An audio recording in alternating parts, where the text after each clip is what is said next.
Assalomu alaykum, YouTube kanalimizga xush kelibsizlar. Ko'pchilik bizdan benzinli mototsikllar obzorini so'rashgandi. Sizlarning takliflaringiz bo'yicha biz benzinli mototsikllarimiz obzorini boshladik. Ya'ni bugungi obzorimizda 250 kubali benzinli mototsiklimiz, ya'ni Zonshen motor, ya'ni Vasat brend ostida olib kirilgan. Bunda qanaqa xususiyatlari bo'ladi? Ya'ni 6 ta korobka, yo'q olib keling. Birinchi motor korobkasidan boshlaymiz. 6 ta korobkali bo'ladi. Ya'ni seplenarni va bu joyda seplenarni bosgandan keyin, ya'ni ko'pchilik moto minishni bilmaydiganlar uchun ham bu qo'llanma bo'lib ketadi. Ya'ni biladiganlar uchun bu yana qayta eslatma. Seplenarni bosgandan keyin pastga bitta bossa oyoqni ko'rsatib yuboring.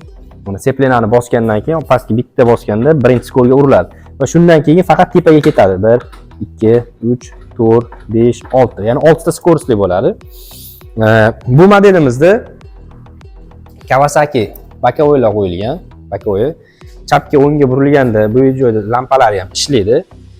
Oldi faralar Ducati Panigale, ya'ni to'rttali LED faralari. Oldida ikkita diskli, bu jidkisli tormoz hisoblanadi.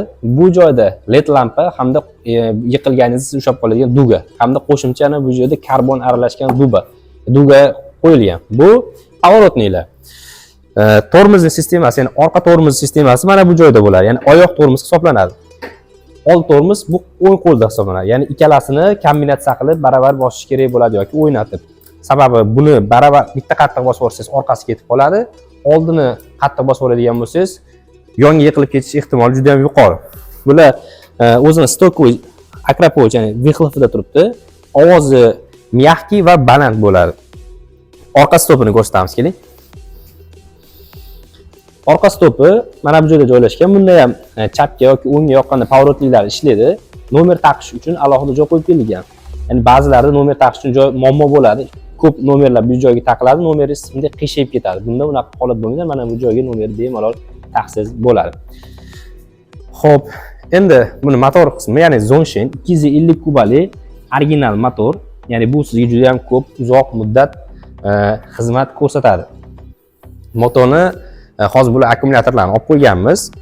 Tashqarida haydash uchun, testoviy rejim uchun motorimiz bor. Uni bitta o'tatib, ovozlarni eshitib ko'rsatamiz. Hozir bu svetimizdan, ya'ni bu svet yangilik, yangicha svetkada kelgan. Buni hadovoy sistemasida, ya'ni oldida ikkita yumshoq amortizator bo'ladi. Ya'ni bu joyda amortizator joylashgan. Tormoz sistemasida mana bu joyda regrovka qiladigan joyi bor tormozini. Mana 1 2 3 yumshoqroq, qattiqroq, mana o'zi regrovka qilsangiz bo'ladi. Bu jidkisli qismi. Orqa hadovoy sistemasi mana amortizatori mana bu joyda bo'ladi. Yani orqada katta prujina bo'ladi. Ya'ni buni ikki kishi harakatlanish uchun oyoq qo'yadigan joy qo'yib berilgan. Mana istagan paytingizda yig'ishtirib yoki yo'q qo'ysangiz bo'ladi. Ikki kishi bemalol harakatlansa bo'ladi. Yuk ko'tarishi 170-180 kg-gacha.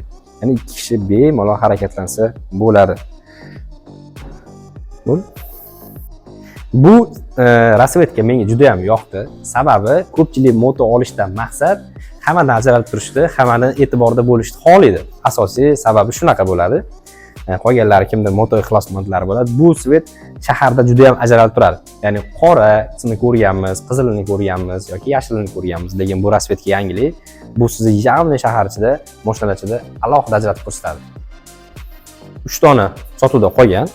Bularning narxlarini $2350 qilib beramiz. Faqat naqdga, agar muddatli to'lovga xarid qilmoqchi bo'lsangiz, Uzum orqali xarid qilishingiz mumkin. Pastda raqamlarimni qo'yib qo'yaman. Instagram hamda TikTok, Telegram ijtimoiy tarmoqlarida meni kuzatib borsangiz bo'ladi. Bemalol qo'ng'iroq qilib O'zbekistonni istagan viloyatiga dastavka qilib bera olamiz.